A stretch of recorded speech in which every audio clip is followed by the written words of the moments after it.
It is day 5, and we are going to be finishing our story in our progress books. So please grab your progress book and a pencil. Bo still has not moved from when I taped day 4 just a little while ago. He is still chilling. When you get your progress book, I need you to open up to page 116.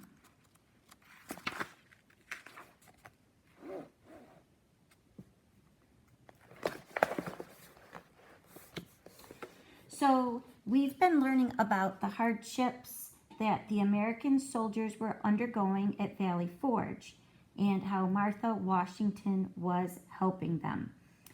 So we're going to continue with the third and final part of the story. Paragraph 11. Polly was exhausted by the time night fell each day, but her aunt explained that their job wasn't over yet. They had to help improve the Army's morale to cheer up the men. Aunt Martha set up meals for the officers to eat together. Even if there wasn't much food, there was at least company. She held concerts to take the soldiers' minds off their cold and hungry bodies. They held parties and once even put on a play. Polly also helped her aunt when she met with important guests. Polly tried to copy her aunt's cheerful mood. Whenever she thought about her own problems, she remembered what the soldiers had suffered. At times, it was not easy. For example, Polly's own clothes became ragged, and she had no pins to fix them. "This is awful," she wailed to her aunt. To Polly's surprise, Aunt Martha took a large thorn from the table and held it out to her. "Use these instead of pins," she explained. As spring came closer, Polly saw that life in the camp was getting better. It was easier to be cheerful now. The deep snow began to melt. The soldiers had warm clothes, and supplies of food were beginning to come regularly. She also saw the troops practicing military drills with Baron von Steuben more often. The ragged skeletons were starting to look like a real army. Page 117, paragraph 14. On the day they left to return to Mount Vernon, there was a letter waiting for Aunt Martha. She asked Polly to read it aloud.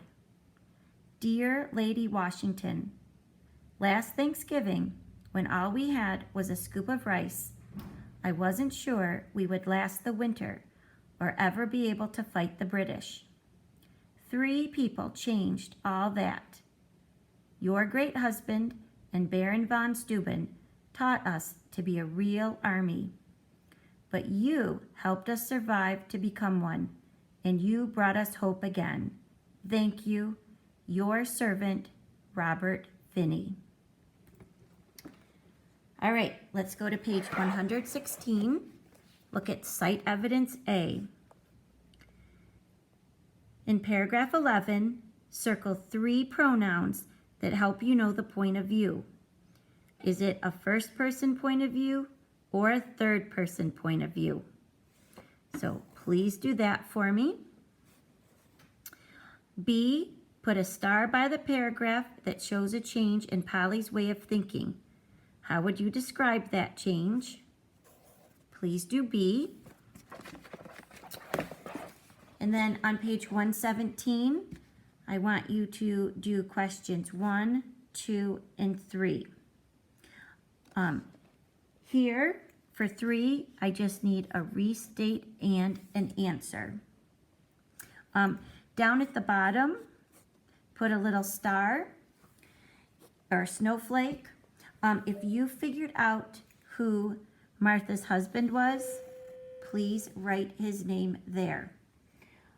We're going to discuss the story together, go over any words you don't know, and answer the questions, and certainly talk about first and third person narrative. So be sure to bring these books back tomorrow.